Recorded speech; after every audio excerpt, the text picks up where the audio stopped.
Ano ba ha? Oh, kuya. Lamig. Narang kuya kiniki di ba na bagi advertisement? Balay sila penjenjar ya lagi. Papinjit kerpang ni kini. Like link bawah ke shillongadvertisement.com. Pinyo buat kijing pedla. Bat kiberta kishula. Link bawah ke shillongadvertisement.com.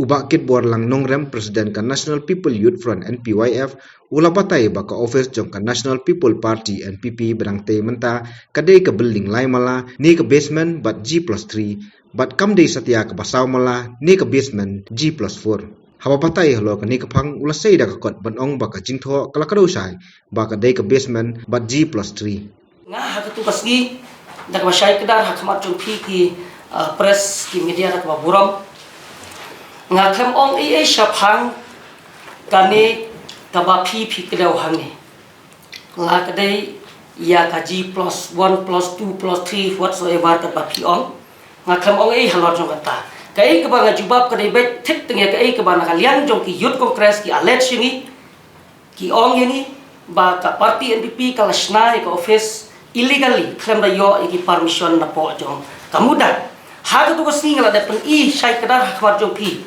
klem da buri ya kan ka permission kabang ila de bio napo jong kamuda bangala de ong hatu sri ba I ya mentangan ong swa tangkat ni tenrai kai ke basusi kalau habang I ba kami haki media platform kamtam ha YouTube channel kabala bani lambat labiang ikipai ba halor kate ke jing pensai ke conga ngangan ong biasa sistem bangila yo ya ka permission habang ila yo ya ka permission ni penyeng ya kate ka building ke congi kidang don kiwe ki bangampat kwa ong tan maria ka building impat dap mentah kidang don ki benta ki bangidang de ben le rai thik dang na ka permission ngila de yo bat ke jing yo jungi ka permission kadai basement jaj bakal ami haus long mel ngan pensai kadai basement G+3 barada village ka site ro kalau hitik kum ta ni kan tri tam 8 mm kata kadai ka we ki bangang kwa ban pensai ha we re bat kani ka permission mo biong ma ya yo permission atau pi do jutek le ma building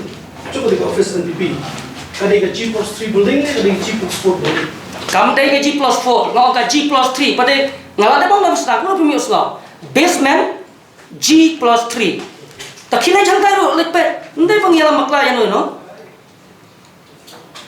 ndai bang yala makla hangir ka thok sai te ngala de pani sai te pi ka to sni any question can you show the paper please yes I can show you that day also I have a vision Brief lang na parang no I know that you are all Khasi. If you don't understand Khasi, you can ask from your So friend. sorry, there are portals like English portals also. It's a multilingual channel. Please ask your friend to translate you. Okay, anything? This is very wrong. The way you're behaving. What's wrong here? We are all Seriously, friends. sir. Whatever there, my colleagues are telling, you should go to the. If this was the case, I think you are all Everybody should understand whatever they are talking. okay.